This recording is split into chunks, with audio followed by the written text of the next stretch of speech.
welcome back. Thank you so much for joining me. We are having a Scrap Your Stash project today. I have a lot of paper left out from all of my holiday crafting put on a pile on a little TV table in my room, and I went ahead and dug into that for these projects. So I am going to utilize my scraps and not cut into any new paper for these cards. I'm also using some die cuts from my stash as my sentiments and a few die cuts here and there to finish these off. They have a lot of detail but not a lot of dimension, so I will be able to mail these very easily and have a personal handmade card for all my friends and family. So stick with me and we will make this together. So to start my projects today, I decided that it would be very helpful to sort out all of these Christmas scraps. I've got some categories and that made them easier to pull from. I knew what sizes I had and how much of each one. So I've got a plaid section here, and I'm just using some sleeves from a scrapbook. I've got some typography and scripty fonts. There was wood grain, some blue, things with stripes, just all over general Christmas patterns. This one was shabby chic, and some polka dots. This is green, some lighter colors that I might use as a neutral. And then I've got a couple of holly leaves or like floral, branchy overall patterns. And then just a few odds and ends that were in the bottom of the pile. And so I'm going to pair that with my die cuts, and I would really love to remember what collection these came from. They've been in my stash for just a bit. I'm fairly certain they are American crafts, but they have escaped use only because I do have a little bit of trouble pairing flowers with things with flowers, and so because these had flowers on them, I did have a little trouble initially trying to embellish them with my regular layers. So this worked out great because I had a lot of them to choose from, and they were all kind of different holiday sentiments in different shapes and sizes, so that worked out great for these cards. I picked the ones that were not quite as large, so because I have an A2 size card, I'm going with more of the medium to smallish size, and that worked out great. And also having these to pull from made it easier to select the patterns that went with it. So that's what I did. And then I'm also going to show the insides. I finished with just some coordinating pattern paper so that it would have a nice look. I'm going to go ahead and start layering on the tops of these.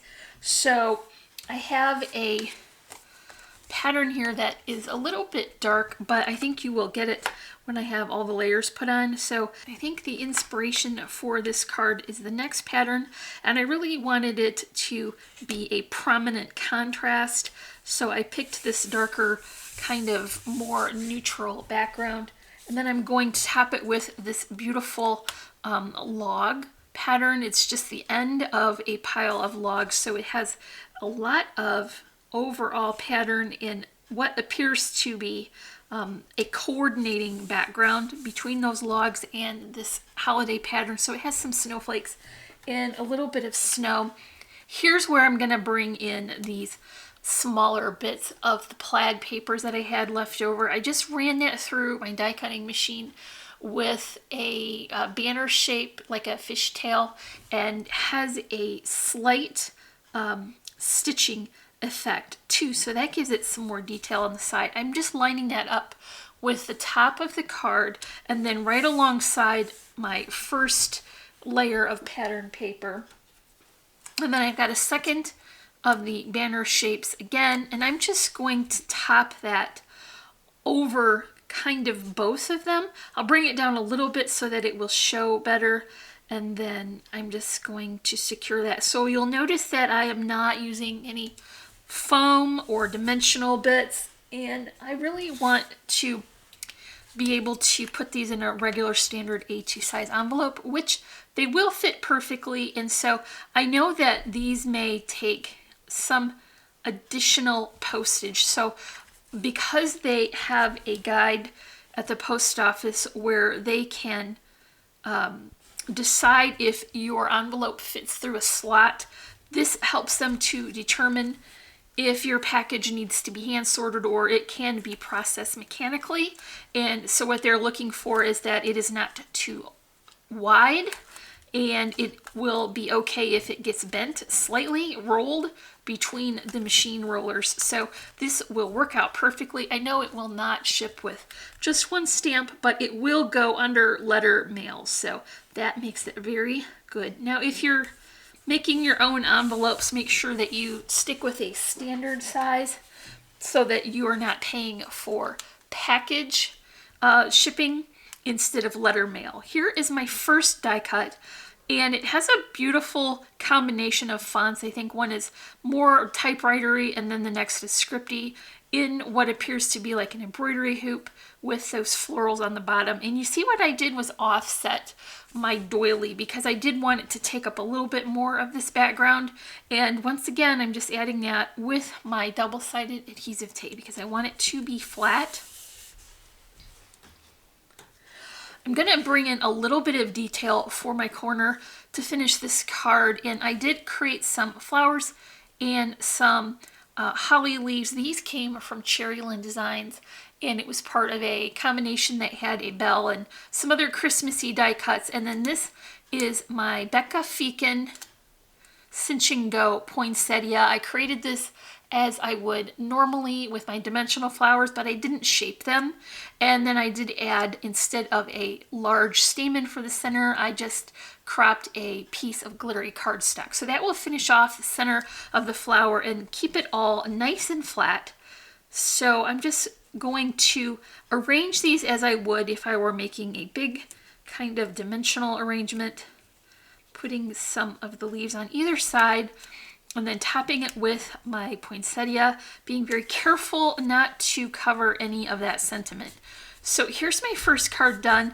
I did utilize a couple of die cuts here, but otherwise I think that the patterns of paper really help to tell the story of what this card is for the person who's receiving it. Is kind of outdoorsy, so I really liked that wood pattern, and I think that will be well received for that person. For the next card, I'm still working with black cardstock because I'm going to bring in a beautiful black and red plaid, so I think that will help to anchor the depth of color. And what I want to do is add my pattern paper. This will be a combination of plaids layered up, and this also has polka dot, which is thankfully the reverse side of this paper. So this was one of the larger pieces that I had in my scrap pile, so I was able to get the full-size piece from it.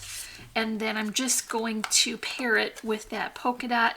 And I like the darker color on the bottom. It's less of a busy pattern, so that I will be able to feature all the additional layers a little bit better. I'm going to go ahead and add this to my card base now. I am using my A2 size card for this. Some of them are going to be a landscape and some of them are going to be a profile.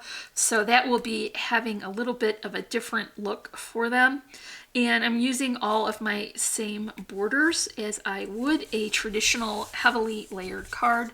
So here is the base. That's all set. I have a doily that I cut, or a frame, from another Cherryland Design dies. This has a beautiful scalloped edge and a good solid center.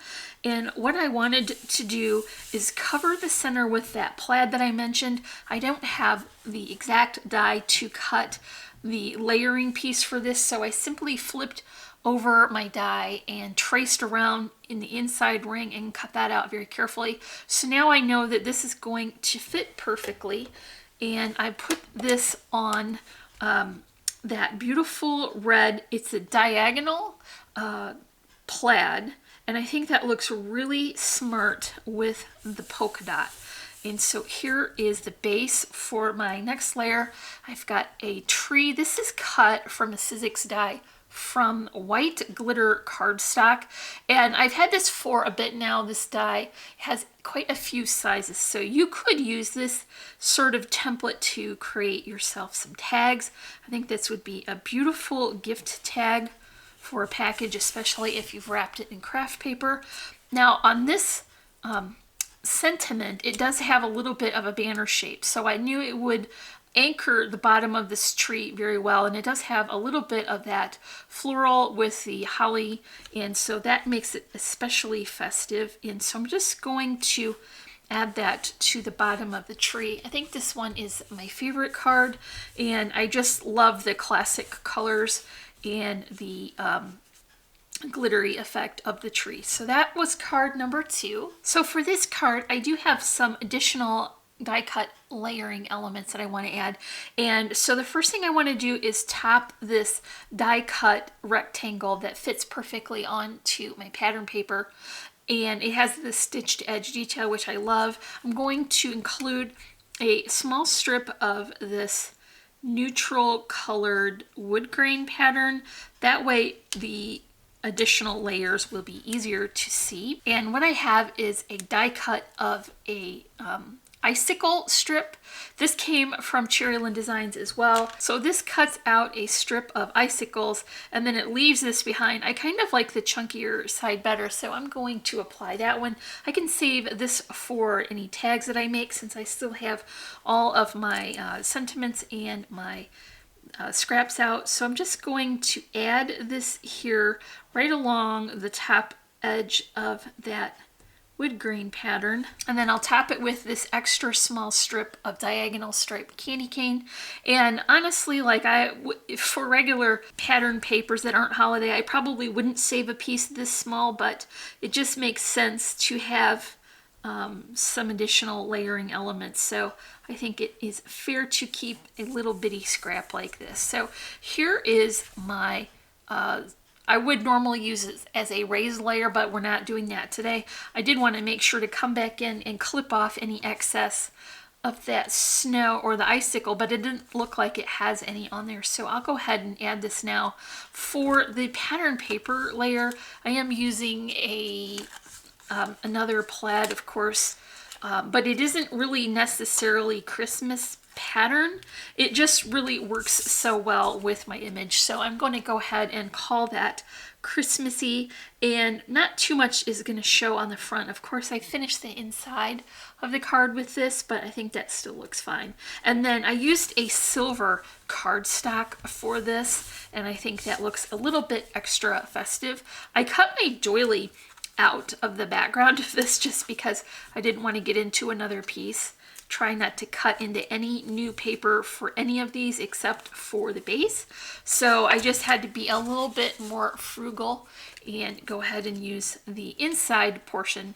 Wouldn't even show anyway. So here is this layer added on with all of my regular borders, as I mentioned.